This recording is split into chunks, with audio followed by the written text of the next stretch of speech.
Hi guys, welcome back to my YouTube channel Learn English with Seema Gangrade. Today we are going to learn the basic knowledge of framing the sentences. पिछले videos में मैंने आप लोगों को बताया था कि सिंपल इंडेफिनिट टेंस के सेंटेंस आपको कैसे फॉर्म करना है, उसका क्या फॉर्मूला होता है, और आज हम आगे सीखेंगे कि कैसे इसके इंटरोगेटिव और नेगेटिव सेंटेंसेस बनाते हैं। अच्छा, हमने शुरू में देखा था कि प्रेजेंट टेंस के सिंपल सेंटेंसेस का फॉर्मूला होता है सब्जेक्ट प्लस वर्ब की फर्स्ट फॉर्म, और उसमें हमने ये भी देखा था अकॉर्डिंग टू सब्जेक्ट कैसे वर्ब्स चेंज होती है। जैसे सिंगुलर सब्जेक्ट्स के साथ में हमारे सिंगुलर सब्जेक्ट्स होते हैं ही, शी, इट, है ना, और singular pronoun like boy, girl, child, woman, man, these all are singular subjects. तो इनसे लेकर के जब भी हम सेंटेंस बनाते हैं तो वर्ब के साथ में एस या फिर ईएस अप्लाई होता है। और plural subjects like you, we, they, और कोई प्लूरल प्रोनाउन हो जैसे बॉयज, गर्ल्स, है ना, चिल्ड्रन, वुमेन, मैन, इनके साथ में वर्ब में एस या ये सप्लाई नहीं होता। ये लास्ट वीडियोस में हम पढ़ चुके।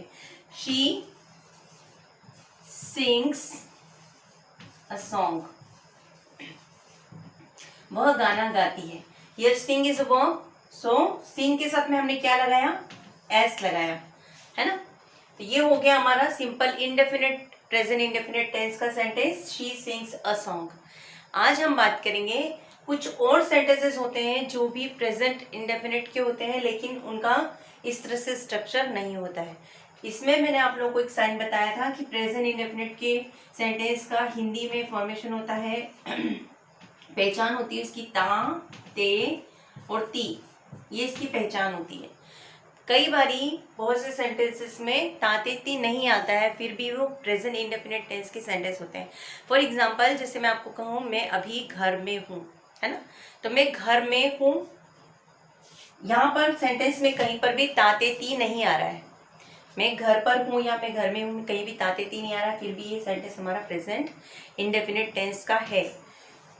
तो क्या बनेगा इसका, I am in the house, ठीक है। So here we did not find any of the verb in which we have to apply s or es. I के साथ तो होता भी नहीं है, बट he, she, it के साथ में भी he से बनाएंगे तो he is, वह दुकान पर है, जैसे बनाना है वह दुकान पर है।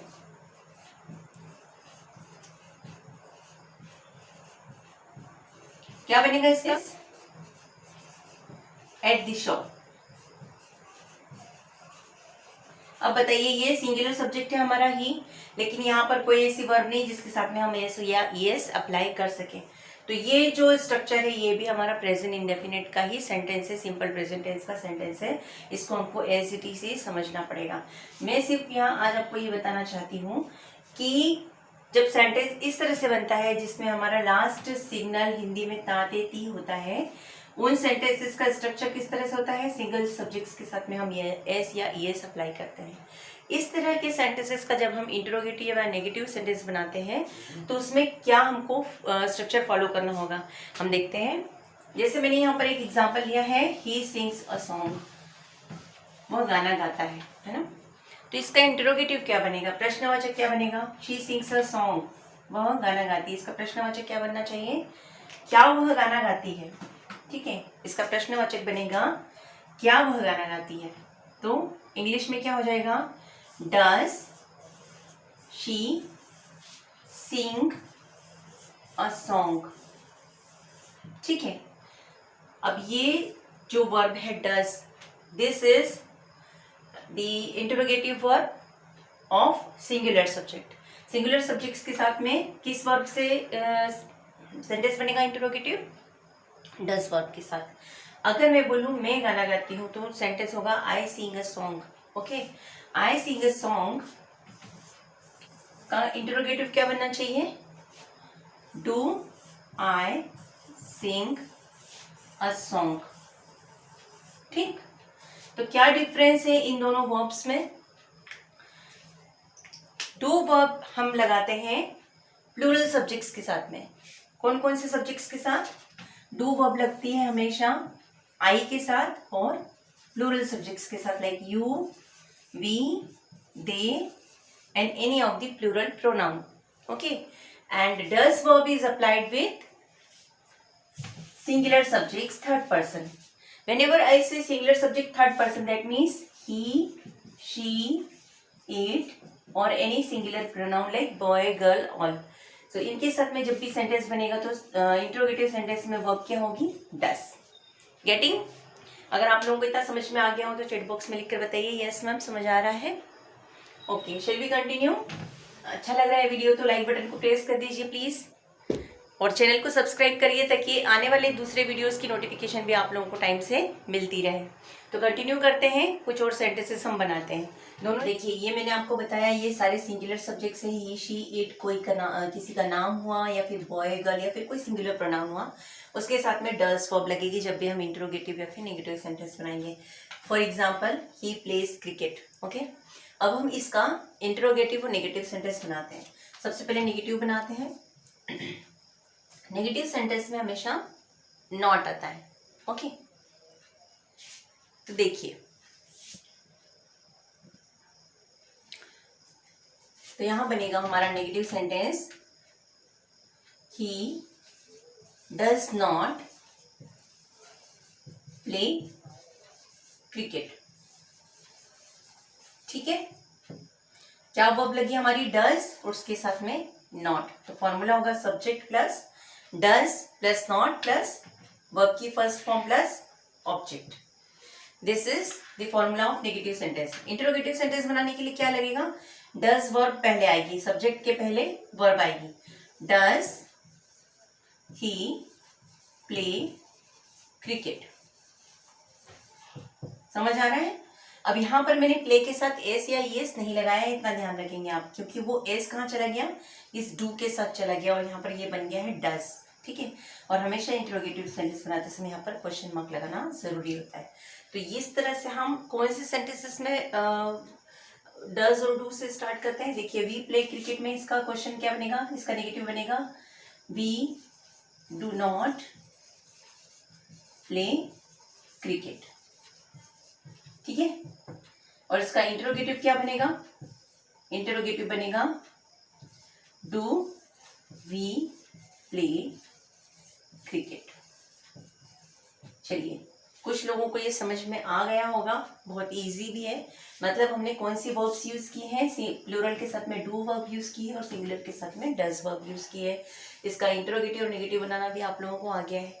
अब दूसरे टाइप के जो प्रेजेंट टेंस के सेंटेंस है, जैसे मैंने आपको एग्जांपल बताया था अभी कि मैं घर पर हूँ या फिर मैं शॉप पर हूँ, तो उस तरह के सेंटेंस कैसे बनते हैं? I am eight the shop.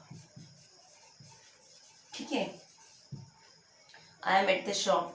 या फिर यू आर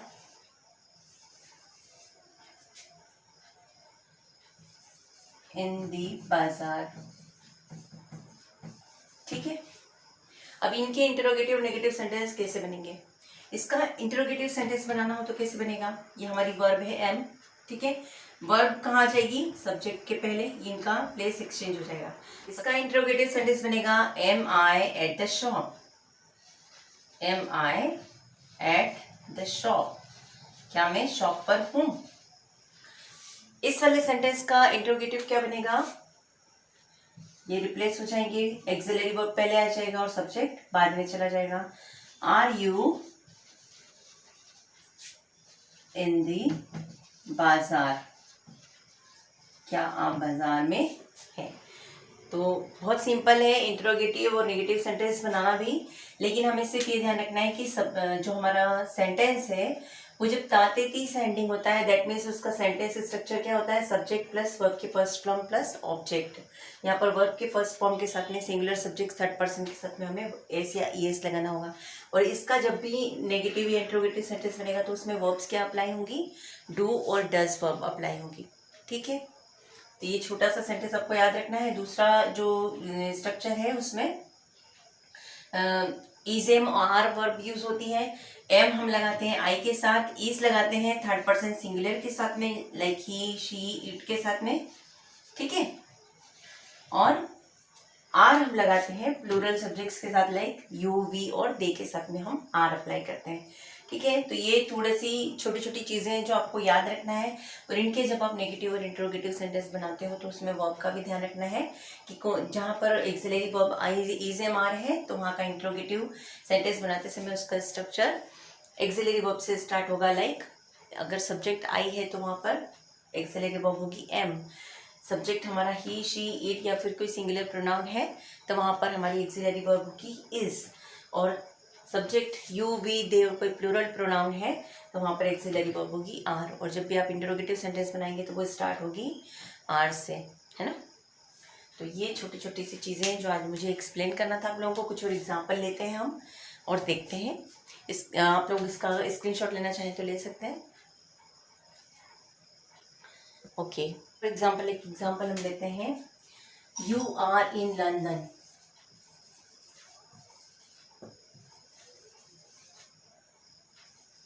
ठीक है, सेंटेंस बनाइए। इसका इंट्रोगेटिव क्या बनेगा?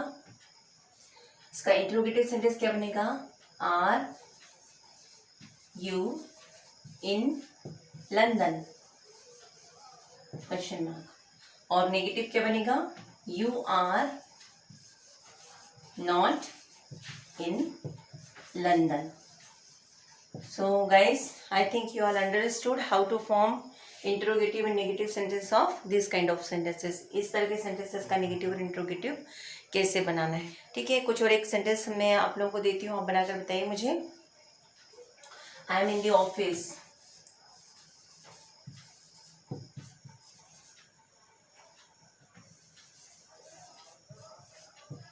ठीक है, इसका interrogative क्या बनेगा बताइए। Am I in the office? Okay, और नेगेटिव क्या बनेगा? I am not in the office. So this is the simple way of understanding how to frame the interrogative and negative sentence of both type of sentences. ये तो था हमारा present indefinite का structure. दो तरह से हमने इसको बनाना सीखा। दूसरा, इसमें हम पास्ट इंडेफिनिट सेंटेंस जो बनाते हैं, सिंपल फॉर्मूला होता है उसका, subject plus second form of the verb. Okay, this is simple formula of past indefinite tense. For example, मैंने गाना गाया, I sang a song. Simply we have to use second form of the verb. Here हमारा singular plural subjects से कोई लेना देना नहीं है, सारे ही सब्जेक्ट्स के साथ में हमें second form of the verb लगाना होगा। जैसे मुझे बनाना हो वह गया, he went, वह गया, ठीक है। हमने खेला या हमने खाया, we played। सिंपल, बहुत इजी है पास्ट इंडेफिनिट टेंस बनाना। तो अब इसमें भी दूसरे टाइप का, जो मैंने आपको प्रेजेंट टेंस में दूसरे तरह का सेंटेंस बताया था, इसमें भी पॉसिबल है उस तरह का सेंटेंस बनाना। पहले हम इस तरह के सेंटेंसेस को इंट्रोगेटिव और नेगेटिव बनाना सीखेंगे, फिर जो सेकेंड टाइप के कुछ सेंटेंसेस है उसका हम इंट्रोगेटिव और नेगेटिव बनाना सीखेंगे। देखिए, इस तरह के सेंटेंसेस का इंट्रोगेटिव और नेगेटिव कैसे बनेगा? इसमें डू और डज वर्ब नहीं लगती है, इसमें लगती है वर्ब डिड। क्या होती है पास्ट टेंस की वर्ब? पास्ट टेंस की वर्ब होती है डिड। तो हमारा इंटरोगेटिव सेंटेंस बनना चाहिए पहले सेंटेंस का, आई सिंग अ सॉन्ग का इंटरोगेटिव क्या बनेगा? Did I sing. Again the verb will turn into its first form, did I sing a song. अभी मैं आपको यहाँ पर ऊपर स्ट्रक्चर और फॉर्मूला लिख लिख कर रख दूँ तो आपको कुछ समझ नहीं आने वाला है, आप डायरेक्ट इसको समझिए, ठीक है। क्योंकि मैं यहाँ पर स्ट्रक्चर लिख दूंगी तो वो आप स्ट्रक्चर को ही याद करने बैठ जाएंगे। मैं आपको बता रही हूँ कि यहाँ पर जो हमारी एक्सिलरी वर्ब्स हैं जिससे हमको क्वेश्चन फॉर्म करना है उसको हमको सब्जेक्ट के पहले रखना चाहिए। तो यहाँ पर हो जाएगा subject auxiliary verb plus subject plus first form of the verb plus rest of predicate. Did I sing a song, क्या मैंने गाना गाया। अब आपको बोलना हो मैंने गाना नहीं गाया, तो क्या बोलेंगे, I did not sing a song. Getting? तो बहुत इजी है present indefinite past indefinite sentences के नेगेटिव और इंटरोगेटिव सेंटेंस बनाना।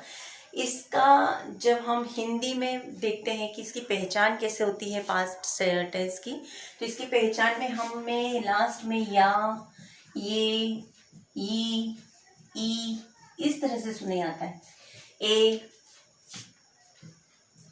ठीक है, समझ आ रहा है? लास्ट में हमें क्या आएगा, गया, आया, खाया, पिया, सोया, गए, है ना, रोए, गाए, बैठे, खेले। ए, ई, या इस तरह से लास्ट में एंडिंग होगा, ता, ते, ती से एंडिंग नहीं होगा, और लास्ट में हे नहीं आएगा। कई सारे सेंटेंसेस में क्या आ जाएगा लास्ट में, थे। ठीक है, तो ये इसकी पहचान होगी, थे, था, थे, थी।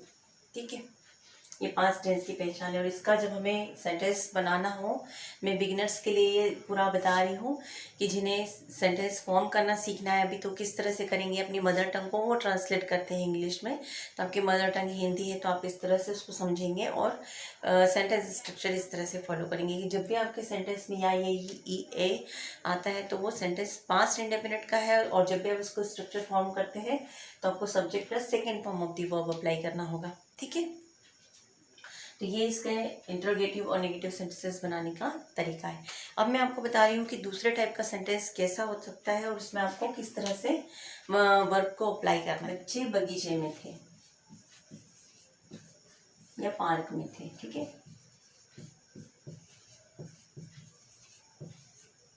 अब यहाँ हमें पढ़ने से समझ में आ रहा है कि पास्ट टेंस का सेंटेंस है, बच्चे बगीचे में या पार्क में थे। ठीक है, अब इसका जब हमें सेंटेंस बनाना हो तो क्या बनेगा, children were in the park. बच्चा बगीचे में था, क्या बनेगा, child was in the park. दोनों सेंटेंस का डिफरेंस समझ में आ गया आपको। चाइल्ड इज सिंगुलर सब्जेक्ट, इसके साथ में वर्ब क्या लगी, was. Children is plural subjects, तो इसके साथ में वर्ब क्या लगेगी, वर। इससे समझ में आता है कि सिंगुलर सब्जेक्ट्स के साथ में हमें, सिंगुलर सब्जेक्ट्स के साथ में कौन सी वर्ब लगती है, वॉज। सिंगुलर सब्जेक्ट्स कौन से होते हैं, ही, शी, इट और थर्ड पर्सन और नेम ऑफ एनी पर्सन और एनी सिंगुलर प्रोनाउन। और प्लूरल सब्जेक्ट्स कौन से होते हैं, यू, वी, दे और एनी प्लूरल प्रोनाउन। सो उनके साथ में क्या लगेगा, प्लूरल सब्जेक्ट्स के साथ में वर्ब, वर्ब कौन से टेंस में, पास्ट इंडेफिनिट टेंस में। ओके, ये वाज और वर्ब हमारे कंटिन्यूस टेंस की वर्ब्स हैं एक्चुअली, बट जब हम सिंपल सेंटेंस बनाते हैं इस तरह का, तो वहाँ पर भी वाज और वर्ब्स यूज। तो अब इसका नेगेटिव और इंट्रोगेटिव सेंटेंस बनाना हो तो हमें किस चीज़ का ध्यान रखना होगा। जैसे फर्स्ट हमारा जो सेंटेंस है, children were in the park, इसका इंट्रोगेटिव सेंटेंस बनाइए, क्या बनेगा, were children in the park. That means जो वर्ब है वो पहले लगेगी, उसके बाद सब्जेक्ट और फिर rest of the predicate. Singular second वाला सेंटेंस है, child was in the park, इसका क्या बनेगा interrogative, was child in the park.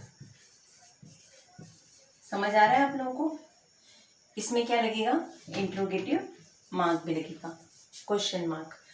If you want to make its negative, बच्चे पार्क में नहीं थे। अभी हमने बनाया क्या बच्चे पार्क में थे, क्या बच्चा पार्क में था। अब इसका नेगेटिव बनेगा क्या, बच्चे पार्क में नहीं थे। यहाँ सिंपल पहले नेगेटिव बनाएंगे, बच्चे पार्क में नहीं थे। मैं नेगेटिव इंटरोगेटिव बता रही थी आपको। बच्चे पार्क में नहीं थे तो क्या बन जाएगा, children were not in the park. इसका मतलब subject plus auxiliary verb were और was plus not plus rest of the predicate. Okay, ये इसका फॉर्मूला हो जाएगा नेगेटिव सेंटेंस का। सेकेंड सेंटेंस का नेगेटिव क्या बनेगा? Child was in the park का child was not in the park.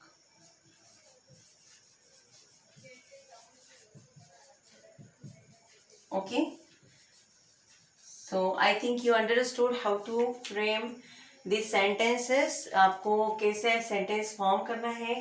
जब हमारा सिंपल सेंटेंस हो हिंदी का जिसमें एंडिंग या ये ई ए से हो रही हो तो हमें सिंपल उसको subject plus second form of the verb से सेंटेंस बनाना है। प्लस इस तरह के सेंटेंस हो तब उसमें हमें वॉज और वर्ब अप्लाई करके सेंटेंस का फॉर्म करना है। और दोनों ही सेंटेंसेस के जब हमको नेगेटिव और इंट्रोगेटिव सेंटेंस बनाने हो तो इस तरह के जो सेंटेंस जिसका एंडिंग या ये ई से हो रहा है उसके सेंटेंस इंट्रोगेटिव बनाने के लिए क्वेश्चन फ्रेम में डीड वर्ब लगेगी। ओके, मैं अगले वीडियो में आप लोगों को फ्यूचर टेंस के सेंटेंस किस तरह से फ्रेम करना है वो समझाऊंगी। और आप बने रहिए मेरे साथ लगातार, मेरे चैनल को सब्सक्राइब करिए। Thanks for watching.